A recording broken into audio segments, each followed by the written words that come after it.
নমস্কাৰ সকলোলৈকে Deepika kitchen and ব্লগছৰ আন এটি ৰেচিপি ভিডিঅ'লৈ আটাইকে আদৰণি জনাইছোঁ। আজি আপোনালোকৰ বাবে ছাগলী মাংসৰ ৰেচিপি এটা লৈ আহিছোঁ। ৰেচিপিটোৰ বাবে কেৰাহী এটা গৰম কৰি ল'ব আৰু তাত সৰিয়হৰ তেল দি কাটি লোৱা পিঁয়াজ ৰঙচুৱাকৈ ভাজি ল'ব লাগিব। যদি আপোনালোকৰ ৰেচিপিটো ভাল লাগে ভিডিঅ'টোত লাইক কমেণ্ট শ্বেয়াৰ আৰু দীপিকা কিটচেন চেনেলটো ছাবস্ক্ৰাইব কৰি ৰাখিব। পিঁয়াজখিনি ৰঙচুৱাকৈ ভাজি ল'ব। মাংসখিনি ভালকৈ ধুই তাত তেজপাত, কাটি লোৱা পিঁয়াজ, বিলাহী দুটা, খুন্দি লোৱা আদা নহৰু, জিৰা গুড়ি, ধনিয়া গুড়ি, কাশ্মীৰী ৰেড চিলি পাউডাৰ, সোৱাদমতে নিমখ, হালধি আৰু অলপমান ৰঙা জলকীয়াৰ গুড়ি দি দিব।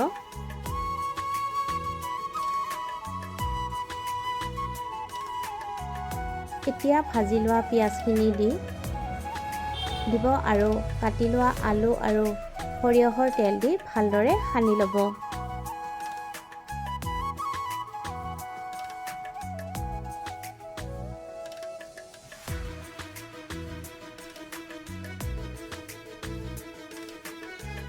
এতিয়া কুকাৰ এটা গৰম কৰি তাত সৰিয়হৰ তেল অলপমান দি সানি লোৱা মাংসখিনি দি দিব লাগিব।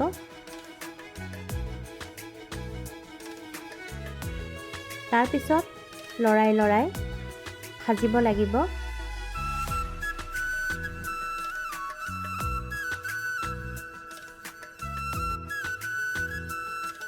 ঢাকনি লগাই 15 মিনিটমান সময় ভালকৈ ভাজিব লাগিব।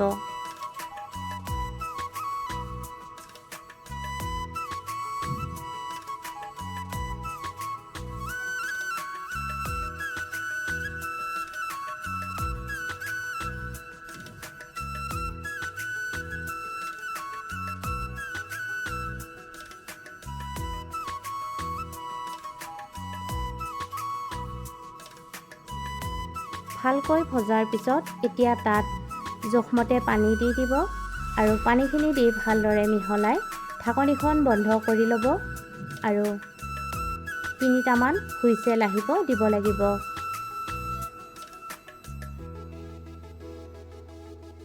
আনফালে খুন্দনাত ইলাচি, লং, ডালচেনি আৰু জালুক কেইটামান দি ভালদৰে খুন্দি ল'ব আৰু কুকাৰৰ ভাপটো গুচি গ'লে ঢাকনিখন খুলি ল'ব আৰু এয়া ছাগলীৰ মাংস প্ৰায় ৰেডি হৈছে। দেখিছেনে, ৰংটো দেখিবলৈ ইমান ধুনীয়া হৈছে।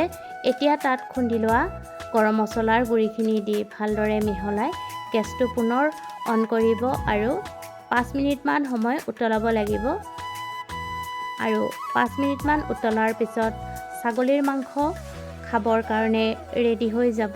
ৰেচিপিটো ভাল লাগিলে ভিডিঅ'টোত লাইক কৰিব আৰু যদি মোৰ চেনেলত নতুন হয় চেনেলটো এতিয়ালৈকে ছাবস্ক্ৰাইব কৰা নাই ছাবস্ক্ৰাইব কৰি ৰাখিব।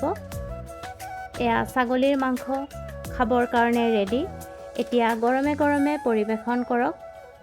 যদি ৰেচিপিটো ভাল লাগে ভিডিঅ'টোত লাইক কমেণ্ট আৰু চেনেলটো ছাবস্ক্ৰাইব কৰি ৰাখিব। পুনৰ উপস্থিত হ'ম এটি নতুন ৰেচিপি ভিডিঅ'ৰ সৈতে। আজিলৈ আহিলোঁ। ভিডিঅ'টো শেষলৈকে চোৱাৰ বাবে আপোনালোকক বহুত ধন্যবাদ জনালোঁ।